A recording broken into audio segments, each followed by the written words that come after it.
સૌપ્રિય ભગવાન શ્રી દ્વારકાધીશ મંદિર ખાતે આજે રામનવમીનો તહેવાર ઉજવાયો. રામચરિત્ર માનસ અને રામાયણ મુજબ ભગવાન શ્રી રામનો જન્મ મધ્યાહને થયો હતો. એ માટે થઈને દ્વારકાધીશ મંદિરમાં પણ બરોબર 12 વાગ્યે ઉત્સવ આરતી સાથે રામનવમીના તહેવારની ઉજવણીની શરૂઆત થઈ.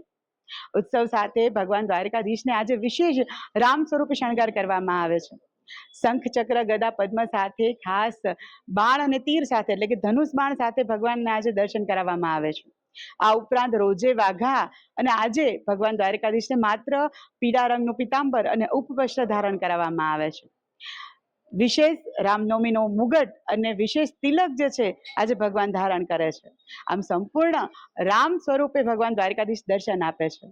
આજે રવિવાર હોય અને રામનવમીનો તહેવાર હોય એટલે મોટી સંખ્યામાં ભાવિક ભક્તોએ આ રામલલ્લાના દ્વારકાધીશના દર્શન કર્યા અને ધન્યતાની લાગણી અનુભવી. રોજે ભગવાનને 11 ભોગ લાગે છે અને ઉત્સવનો વિશેષ ભોગ લગાવવામાં આવે છે.